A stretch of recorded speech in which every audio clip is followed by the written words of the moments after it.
Hey guys, welcome to my channel. And today, I'll be reading When They Find Out About Your Abuse by me. So let's get into it. Midoriya. The two of you were having a pillow fight. It just so happened because he was teasing you about being like one of the girls from a show he watched. So, you had thrown a pillow at him, and it went back and forth. And it was fun. It really was. Until he pushed you down the bed and towered over you with the pillow in his hand. And even though it sounded silly, but you seemed to be scared. Terrified even. And he stared at you and noticed that look in your eyes. Because even to him, even now that he was far away from it all, it was familiar. Because it was one he had worn in his face many times. He paused, throwing the pillow away and getting up and away from you. Lion? Love, is everything alright? He said, concern raising his voice. And you nodded, getting up, but you didn't seem alright yet. You curled up and you wouldn't look at him. And he looked guilty. So he sat next to you and slowly, ever so slowly, wrapped his arm around you, pulling you close to him and kissing your hair. It's alright. Everything's okay. I promise. You nodded into his shirt, clinging to him, as he held you close and whispered words of comfort into your ears. He knew very well that the two of you would have to talk about this later, but now, he just wanted to hold you and reassure you until you felt safe in his arms again. Bakugo. When you had first started dating, everything seemed to be okay. Ordinary even, or as ordinary as it could be with someone like Bakugo as your partner. But lately, after summer and your holiday, when you came back to the dorms and began meeting up with him more often, you didn't seem very okay to him. You flinched whenever he yelled at you or called your name. You even flinched when he came near you. You would tremble when Aizawa Sensei called on you during class. Something wasn't right about how you were behaving. It wasn't like you, and he wanted to know why. And eventually, he did. It was all an accident. Because for once, Bakugo did not know how to talk about it, how to ask you without making you scared of him or uncomfortable. Because you seemed to already be scared of him. And that, on its own, hurt a lot. So when you were sleeping next to him and woke up from a nightmare, crying and sobbing, and begging your father to stop hurting you, not even realizing that you weren't home yet, he had no idea what to do. When he thought about finding out, he thought about talking to you, about this being easy. But seeing you like this, it hurt him. It felt like he was stabbed in the heart. For a million reasons all at once. He tried to calm you down, holding you close, and whispering words of comfort in the softest voice he could, until he finally calmed down. You then began talking to him, telling him what was wrong, and everything that he had to know. And once he found out, he swore that he would make your father regret this. But when he got up, and you held his hand to stop him, pulling him close to you, as if your life depended on it, he realized that maybe he didn't want to do that now. He could care less about your father, at least until you're alright enough to decide what to do. But for now, as long as you were in his arms, as long as he could keep you safe, then maybe everything would be alright. Todoroki noticed quickly, because to him, living in the house of Endeavor with his mother and his siblings, he knew very well what abuse could be like. It came in all forms, in different shapes, but he learned to recognize them, living with so many different ones than his own.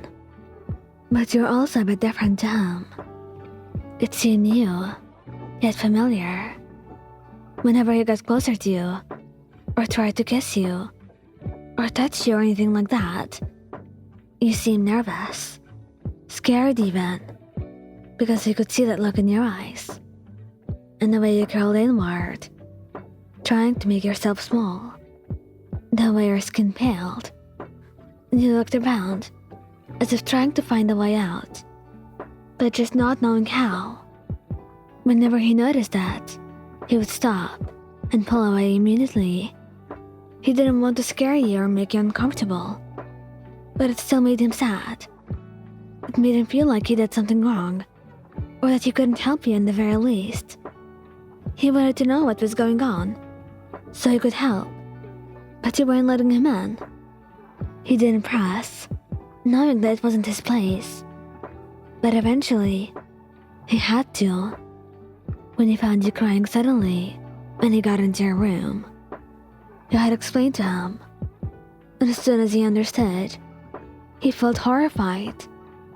You had told him about your ex and what he had done to you, and it felt like he was breaking apart.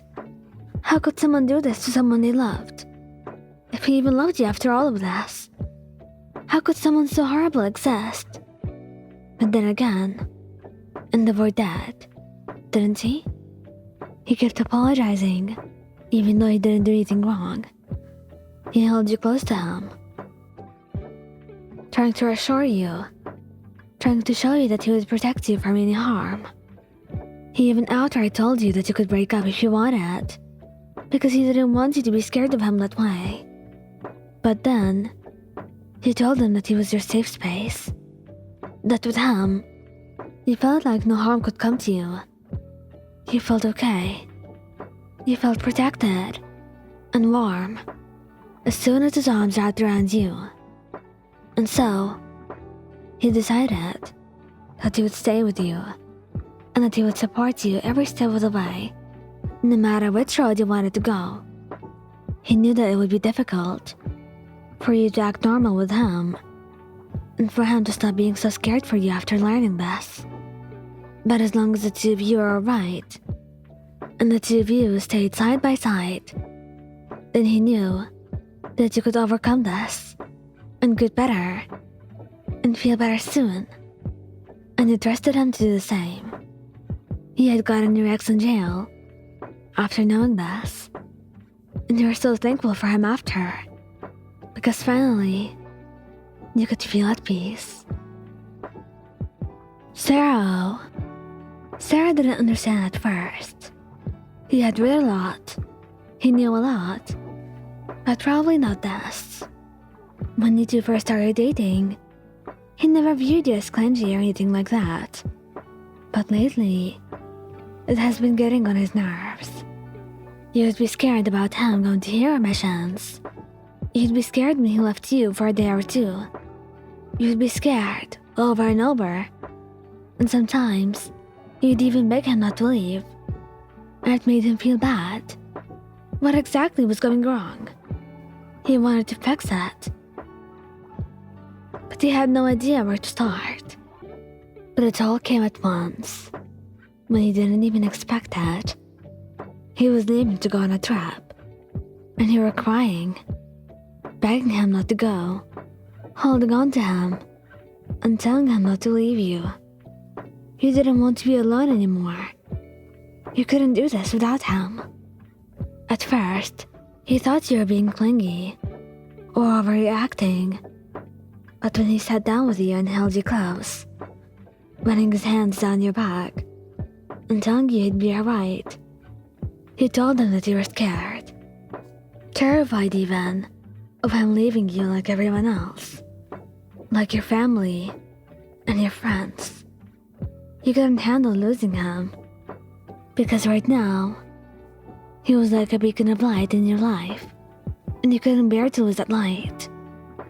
So, He had talked to you and tried to calm you down, and the two of you talked about some things, and eventually, you agreed to meet up with a therapist, and he tried so gradually to help you overcome this. He was patient with you and understanding, and he knew that he'd be with you every step of the way until you were okay again. Kirishima has seen your scars months after the two of you were training, and when he found out, he felt broken. Broken because you didn't tell him. Broken because his love was hurting, and he did nothing. When you had told him about your parents, he had begged you to move in with him, and even though you disagreed at first, it was difficult to get you to agree. You had eventually gave in to his request and decided to move in with him. And even though the scars would still remain and remind you of the past, he was happy that now he could at least protect you and keep you safe. Kaminari knew you were scared most of the time, anxious, and unconfident. He thought it was normal, like how some of his friends could be, sometimes, or like himself even. But even with him, it wasn't to that extent. He found you crying one time, after an exam, and mumbling to yourself that you were useless, that you were worthless and you didn't deserve to be here, that you should have been dead, and that someone else should have had your quirk, or been in UA.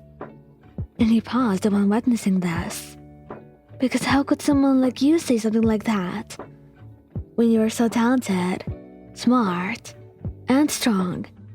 How could you say that about yourself?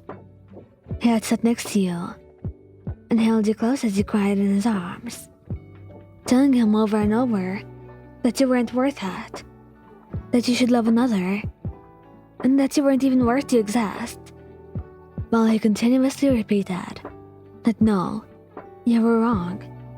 You were more than worth it. You were everything to him, and you were his whole world. Later on, you had told him about your family and how unsupportive they were, and ever since that day, he had decided to become the supportive person that you needed. Every day, he would wrap you in his arms for half an hour, shower you with kisses and compliments, and tell you how beautiful you were, how amazing and strong and deserving you were to be in UA. It took a lot of time and a lot of work, but eventually, because of him, you were finally back to something that you could call normal again. All thanks to Denki for helping you right from the start.